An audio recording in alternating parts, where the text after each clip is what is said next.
열정과 같은 개념이 달까요? 아니에요. 그 기업가 정신은 영어에서는 액티비티 활동을 뜻합니다.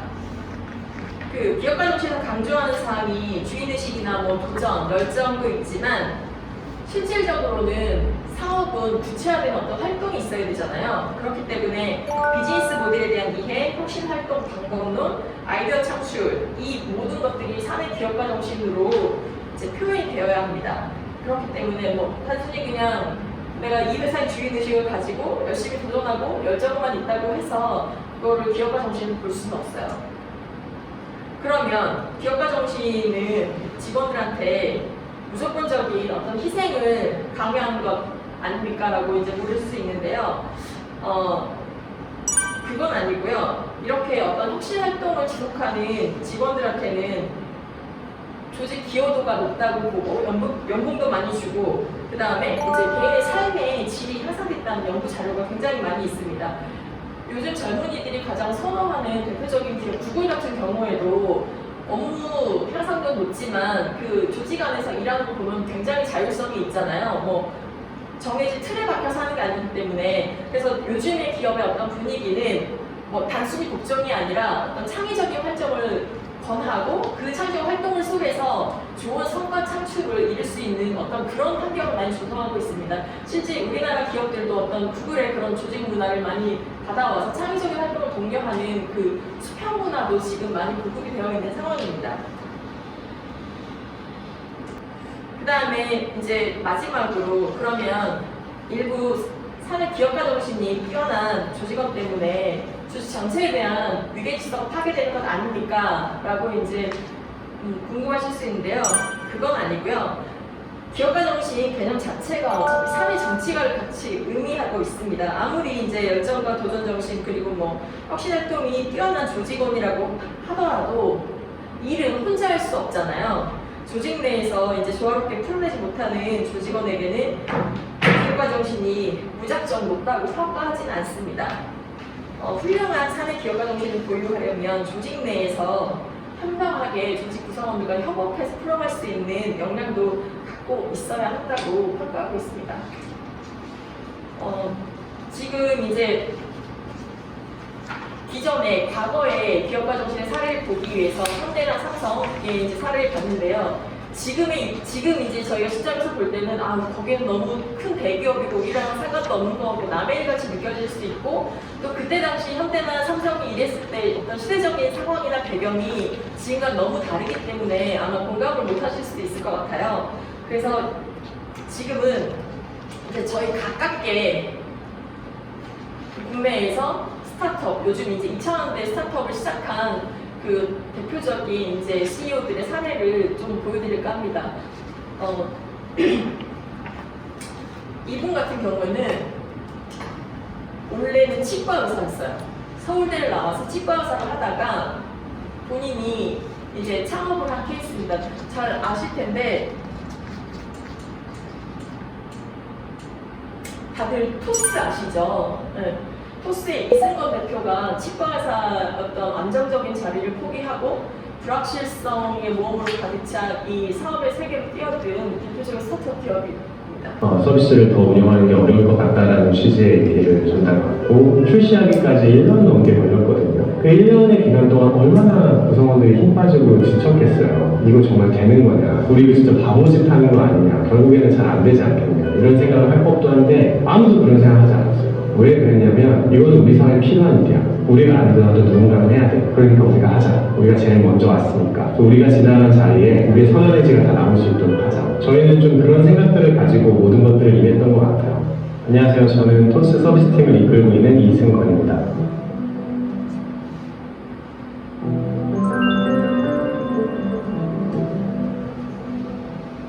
최근에 여러 가지 좋은 소식들이 있었는데 세계 100대 핀테크 기업에 28위로 등재되면서 한국 핀테크 기업으로는 최초로 1조 원이 넘는 기업 가치를 인정받아서 실리콘밸리의 명문 투자사로부터 아주 큰 규모의 투자를 유치하게 됐습니다. 토스를 처음 생각한 것은 사실 2013년 가을쯤이에요. 그때 제가 송금하는 게 너무 불편해서 사업도 잘 안 되는데 짜증이 나서 이 문제를 좀 어떻게 풀 수 없을까 그런 고민을 하게 됐고요. 저희가 이제 제품을 만들기 전에 서비스를 소개하는 랜딩 페이지를 13년 말에 런칭을 했는데 별다른 소개를 하지 않았는데 주말인데도 불구하고 2만 명이 넘는 굉장히 많은 분들이 홈페이지에 와서 이 서비스 사용해보고 싶다고 신청을 해주셨어요. 토스라는 서비스를 하기 전부터 오랫동안 여러 가지 서비스를 했던 팀인데 어떻게 보면 4년 넘는 고생의 기간 끝에 9번째 만에 정말로 소비자들의 관공이라고 폭발적인 사랑을 받는 서비스를 처음 발견하는 거였거든요. 이게 진짜 이제 앞으로 일어날 일들 그리고 소비자들의 삶을 바꿔나갈 것들을 생각하니까 너무 행복했거든요. 그래서 그런 열광적인 반응을 확인하고 2014년 2월경에 실제 앱 서비스를 처음으로 런칭하게 됐었습니다. 서비스를 1개월 정도 운영하던 와중에 은행에서 이제 연락이 온 거죠. 규제 당국으로부터 연락이 왔는데 더 이상 서비스를 운영하지 말라는 공문 형태의 내용이 왔기 때문에 은행 입장에서는 더 이상 서비스를 유지하는 게 어려울 것 같다, 운영하는 게 이렇게 통보가 왔어요. 이제 자존스러웠죠. 길을 걷다가 저희 공동 창업자가 더 이상 유지가 불가능하다는 전화를 듣고 끊자마자 이제 바로 길에 주저앉더라고요. 너무 힘들었고 아직도 그게 기억이 나요. 그 선불전자 지급수단을 이용해서 사실 돈을 주고 받는 게 불가능하지는 않았어요. 사실은 그 당시만 해도 한국의 이제 금융에서의 어떤 규제 역학관계는 된다고 한 게 아니면 완전히 할 수 없었거든요. 근데 이제 그런 방식으로 돈을 보내는 걸 된다고 한 사람이 아무도 없었기 때문에 아무도 되지 않는다고 가정하고 사업을 진행하지 않았던 건데 저희는 아무래도 금융을 잘 모르는 사람들이고 그리고 법문만 읽었을 때는 문제가 없다고 생각했기 때문에 그냥 진행을 하게 됐었던 그런 부분입니다. 결과적으로는 2014년 4월 23일에 서비스를 내리고 있어요. 2015년 2월 26일에 다시 열었으니까 거의 1년 정도의 기간이 소요됐어요. 그렇게 오래 걸릴 줄은 몰랐습니다. 그랬다면 아마 못했을 것 같긴 해요. 할 수 있는 게 많이 있는 스타트업이었다면 저희가 이제 이 아이템을 포기하거나 아니면 이제 다른 길을 찾아보거나 했을 텐데 저희로서는 다른 길이 없었어요. 회사가 돈도 많이 남았지 않고요. 제일 먼저 머릿속에 떠올랐던 생각은 잘 알려야겠다는 거였어요. 결과적으로 이 서비스가 운영이 된다고 했을 때 소비자를 비롯해서 스타트업인 저희 회사 그리고 이제 금융당국, 금융기관들 이 모든 이해관계자들이 사실은 모두 이익을 볼 수 있는 그런 모델이라고 생각을 했거든요. 그래서 이게 충분히 잘 알려지기만 한다면 그리고 사람들이 공감해준다면 그 이해관계자들로부터 좋은 반응을 다시 얻을 수 있을 거라는 막연한 자신감은 있었던 것 같아요.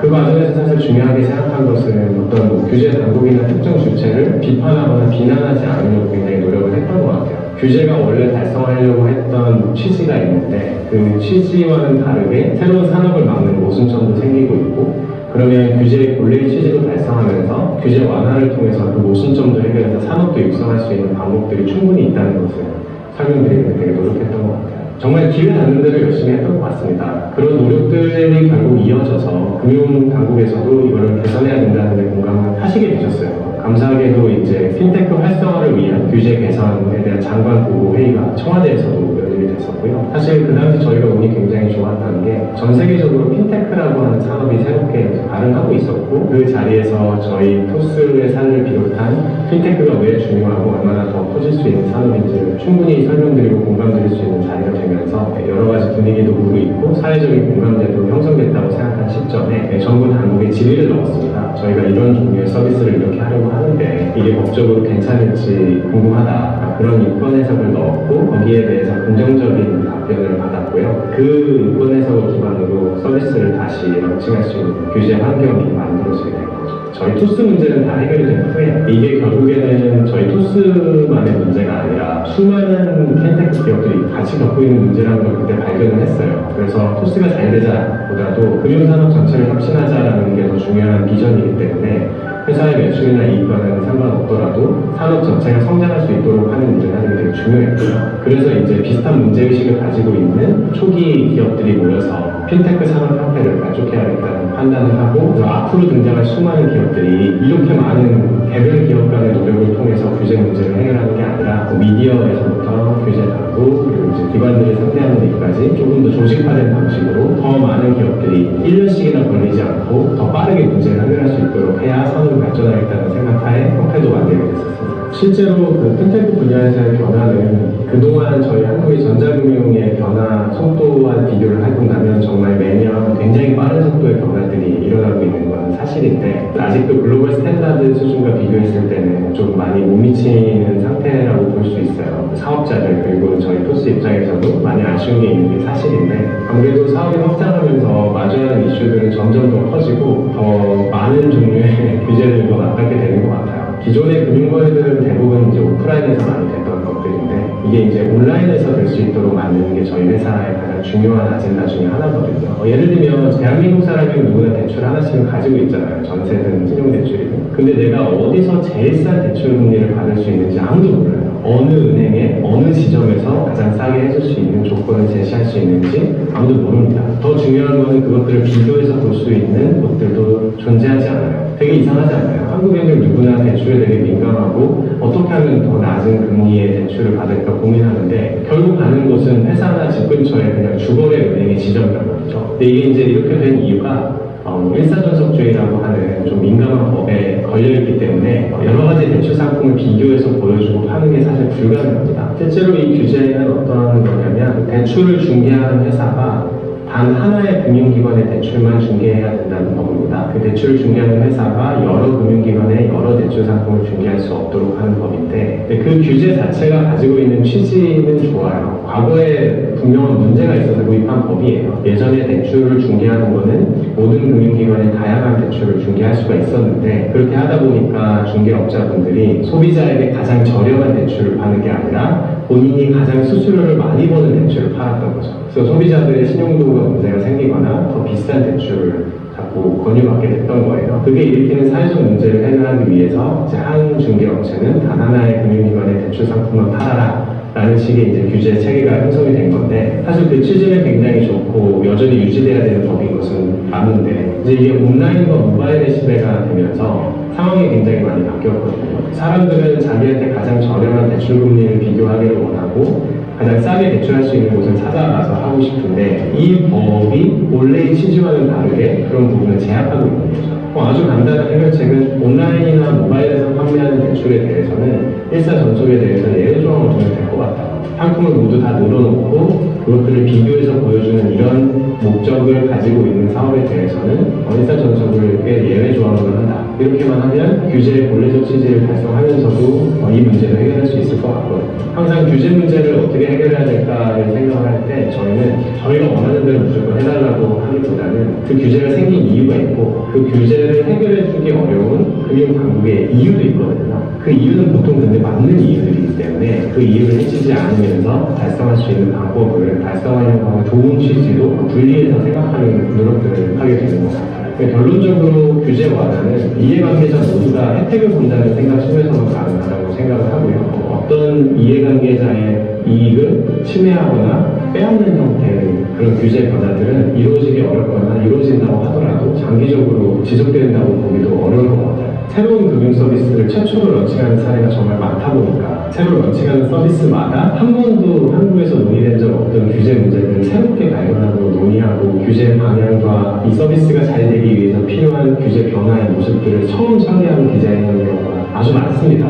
사실 답답하죠. 누가 먼저 그렇게 해놓은 서비스들을 가지고 와서 그들이 이미 짜놓은 규제 환경을 그대로 도입하면은 저희는 빠르게 더 갈 수가 있는데 왜 우리는 이렇게 맨날 먼저 매맞고 먼저 규제를 바꾸고 해야 될까? 사실 이런 부분에 대해서 되게 필요의식이 높은 게 사실이거든요. 선구자로서 환경을 먼저 만들고 더 많은 혁신을 다 같이 일으킬 수 있도록 우리가 마중물을 만들자. 사실 이렇게 하다 보니까 규제가 바뀌었을 때 첫 기회를 맞이하는 게 저희 회사이기도 해서 되게 성장이나 매출 이런 면에서는 오히려 더 잘 됐던 것 같거든요. 되게 재미있는 게 실제로 이제 규제 해결을 하기 위해서 여러 가지로 노력을 해보다 보니까 큰 문제일수록 풀기가 더 쉽더라고요. 더 많은 사람들의 삶에 영향을 더 큰 폭으로 미치는 규제일수록 규제가 더 첨예하고 그래서 더 풀기 어렵다고 생각할 수 있는데 작은 문제가 오히려 더 풀기 어려운 것 같아요. 작은 문제는 사람들이 관심이 없고 그게 사회적인 영향력이 크지 않기 때문에 바꾸기가 어려운데 오히려 굉장히 큰 문제일수록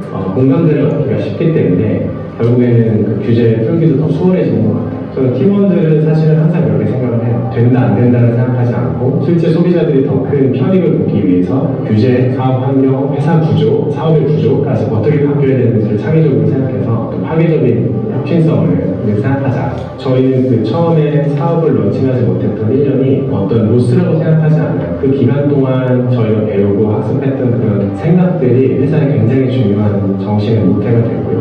그때 이제 파운더들과 창업자들이 그렇게 하면서 만들었던 이 회사의 시작점을 사실 새로 오시는 분들이 모두 다 학습하고 보거든요. 근데 그런 과정을 통해서 이 회사가 결국에는 이제 금융을 완전히 해결하려고 하는구나를 알게 되는 거죠. 저희 회사가 가지고 있는 비전은 결국에는 그 모든 금융 소비자들이 금융에 대해서 접근성이 굉장히 높아지는 거예요. 내가 어디서 대출을 받아야 제일 싸지? 했을 때 원클릭으로 어딘지 알 수 있고 통장에 20-30만 원이 남아있는데 이걸 어떻게 모으거나 굴릴 수 없을까? 했을 때 원클릭으로 투자할 수 있고 내가 지금 가지고 있는 보험이 적절한지 그리고 더 어떤 것들을 들어야 내 삶이 더 안정화될 수 있는지 이런 것들에 대해서 조언을 하고 상담받고 내 생애 주기에 맞춰서 계속 관리가 되고 기본적인 금융 서비스를 쓸 때 너무나 많은 고민과 복잡함을 거치지 않고도 아주 간편하게 할 수 있고 동시에 안전하게 토스 송금을 할 때 걸리는 시간은 정말 수십 초도 안 돼요. 근데 이거를 기존에 인터넷 뱅킹이나 모바일 뱅킹으로 하려고 하면 3분 이렇게 걸리거든요. 그리고 사실은 토스 서비스가 한번 이 토스 이승건 대표는 처음에 그 치과의사 전공의 과정을 삼성에서 하고 있었는데요. 그 삼성에서 나와서 그 중진국에서 진행한 청년사관학교라고 있어요. 2010년도에 청년사관학교를 졸업을 하고 그 다음에 이 토스 아이템을 가지고 사업을 시작하게 했습니다. 지금 이 토스 다른 부분보다도 규제 혁신에 대한 부분에 대한 영상을 보여드렸는데 여러분들이 어떤 사업을 진행을 하실 때 제도나 규제에 묶여서 진행하시고자 또 생각하시고자 했던 거를 못 하실 때가 있잖아요. 그냥 그걸 이것 때문에 안 돼라고 그냥 그만두시기보다는 요 토스의 예처럼 그 부분에 대해서 문제점을 인식하고 있는 다른 이 창업자분들하고 같이 이렇게 협의하시고 논의하셔서 당초 본래 그 제도와 규제의 취지에 어긋나지 않는 서로 간에 이제 만족할 수 있는 방향을 모색할 수 있는 그런 좀 계기를 만드실 수 있으시면 좋겠어요.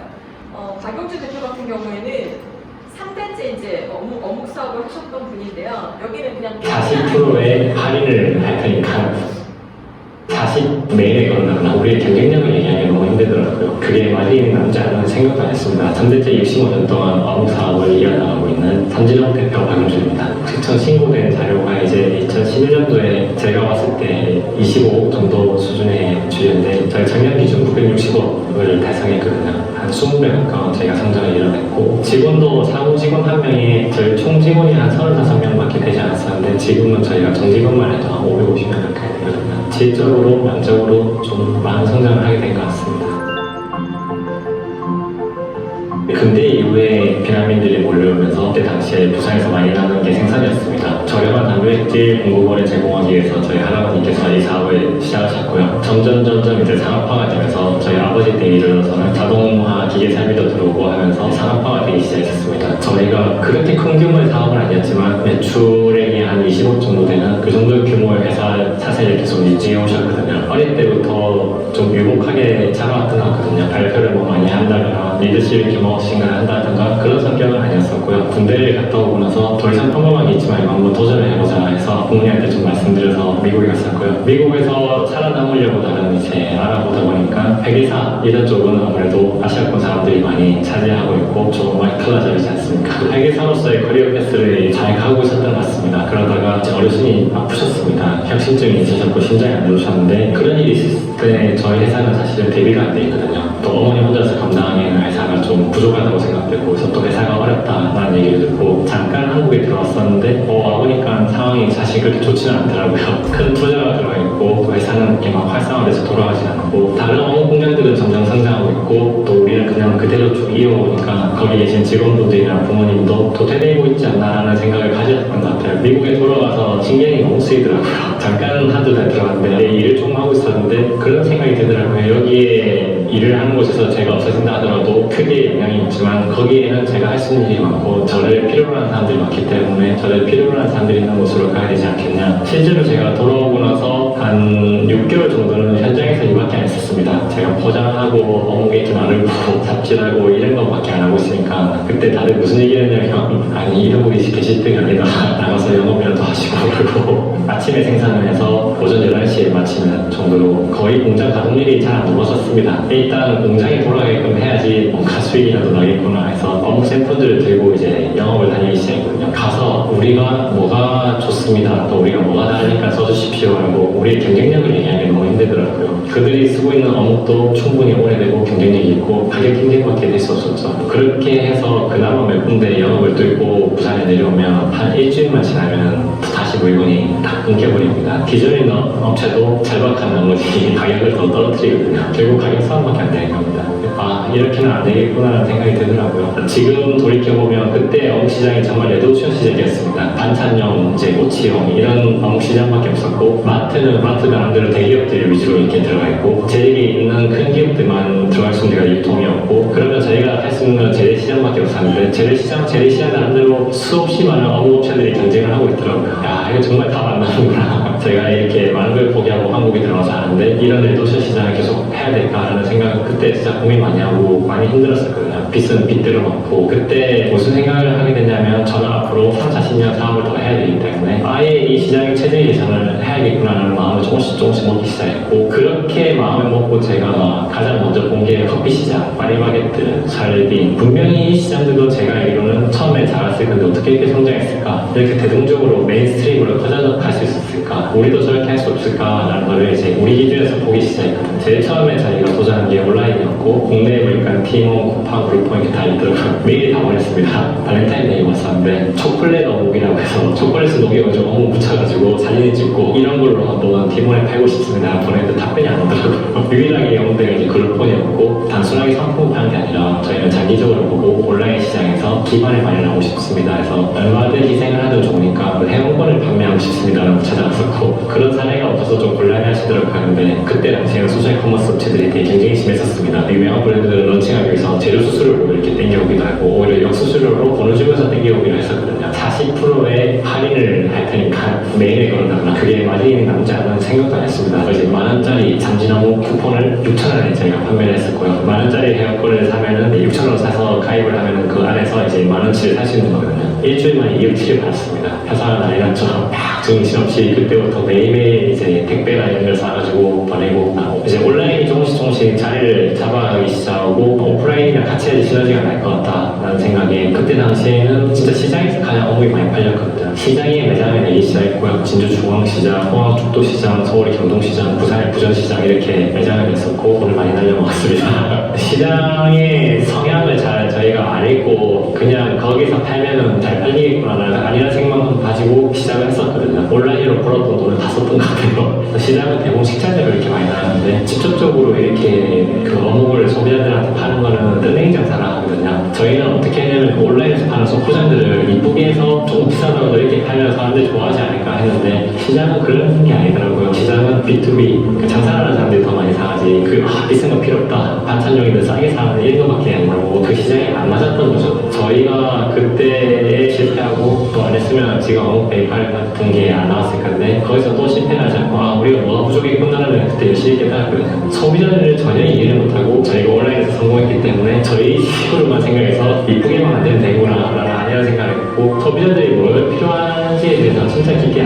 생각 안 했거든요. 크게 저희가 재직에서는 건 모든 중심이 저희가 생산 위주로 돼 있었다면 지금은 모든 중심이 사실은 소비자 위주로 한마디로 마케팅 위주로 먼저 돼 있습니다. 차를 만약에 만들 때 기계적으로 이렇게 돌아가고 이런 것들이 농장하는 게 아니라 어떻게 차가 보일지 어떻게 사람들의 편의성을 할지 소비자가 원하는 부분을 먼저 맞춰놓고 차가 돌아가게끔 만드는 거거든요. 제품이 나오면 소비자들한테 어떻게 보일지가 아니라 소비자들이 어떤 제품을 원하는지를 공장에 얘기해서 거기에 맞춰서 제품을 만드는 것을 살게 나가는 식으로 바뀌었거든요. 정말로 예전에는 생산자가 재고였습니다. 저희 회사에서. 지금은 소비자의 느낌이 재고입니다. 그렇게 해서 한 1년을 준비해서 다시 만든 매장이 어묵 베이커리거든요. 그때 저희가 못 보여줬던 제조하는 모습도 보여주고 다 냉장고에 있는 어묵들이었는데 갓 만든 어묵도 진짜 맛있거든요. 다 튀겨내는 어묵들을 좀 선보이고 싶었고 그렇게나 이런 것도 개발했었고 소비자들을 알게 되고 또 어떻게 커뮤니케이션을 할지 알게 되고 그렇게 해서 도전을 다시 하게 되니까 잘 되더라고요. 레드오션 그러니까 기존에 있는 어묵 회사들이 하는 시장은 그 이후에도 거의 안 만들었습니다. 없던 시장들 위주로만 다 늘려서 지금까지 이런 성장을 이루었거든요. 대부분의 제조회사들도 이제 브랜딩을 하기 시작했고 또 어묵 베이커리 아니라 소비자들이 원하는 형태를 갖추기 시작했기 때문에 파이가 커진다는 생각을 하고 있습니다. 예전에 저희가 경쟁을 하지 않고 흔히 나눠먹기를 이렇게 했을 때는 소비자들이 점점 애매했었습니다. 치열하게 경쟁이 될수록 소비자들이 가져갈 수 있는 돈만큼 많았거든요. 그렇게 저희가 치열하게 경쟁하고 소비자들이 가져갈 수 있는 베네핏이 많아지면서 실제적으로 시장이 점점 커져가고 있거든요. 제가 이 사업을 할 때 이 가치를 만들어 나가면서 사람들한테 인정받는 이게 너무나도 즐겁더라고요. 삼진어묵이라는 회사가 이 산업에서 이 나라에 기여하는 부분이 조금씩 생겨나면서 그런 거에 대한 만족감이 너무나도 생기더라고요. 저희가 앞으로도 좀 회사의 사세를 키우겠다, 매출을 늘리겠다 이런 목표보다는 더 가치 있는 일을 더 많이 해가지고 더 많은 사람, 또 전 세계에 있는 사람들한테 우리나라의 이 고유의 문화가 만들어낸 이 가치를 더 많이 알리겠다가 저희의 목표거든요. 너무 의미 있고 충만한 이런 사업 목표를 가지고 열심히 해가는 것 같습니다. 잘 보셨어요? 그 두 가지 사례는 하나는 규제 혁신에 관한 그 좋은 예고요. 톡스의 경우는, 그다음에 삼진업 같은 경우는 마케팅을 혁신한 그 좋은 예로 소개를 해드렸습니다. 보통 기업가 정신이라고 하면은 기업가적인 어떤 심리적인 상태를 다들 설명하는 걸로 알고 계시는데요. 기업가 정신은 심리적인 상태를 말하는 게 아니라 그 기업의 어떤 경영 그 전반에 대한 어떤 혁신 상태를 말을 합니다. 그래서 그 기업가분들은 하실 때 단순하게 어떤 기업의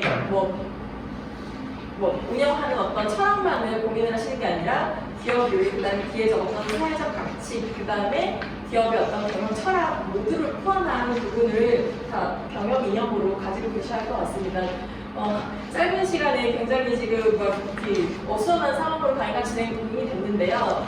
이 강의 마치시고 돌아가셔서 여러분들의 그 어떤 사업에 여태까지 이루어졌던 과정들을 생각하시면서 나는 과연 그 성공한 저들과 무엇이 다른가, 나는 과연 어떤 결과 정신을 가지고 있는가를 한번 되짚어 보시고 나에게 부족한 것은 무엇이고 나는 과연 불확실성에 대한 도전을 끊임없이 실패를 거듭하면서 하고 있는지 또 한번 돌아보셔서 나는 그리고 과연 소비재의 상품을 하시는 경우에는 소비자의 입장에서 생각을 하고 있는가, 소비자가 원하는 물건을 만들고 있는가, 나의 고집대로 소비자는 원하지 않는데 내가 만들고 싶은 것만 생산하고 있지는 않는지도 한번 돌아보시면서 한번 고민해 보시는 시간이 되셨으면 좋겠습니다.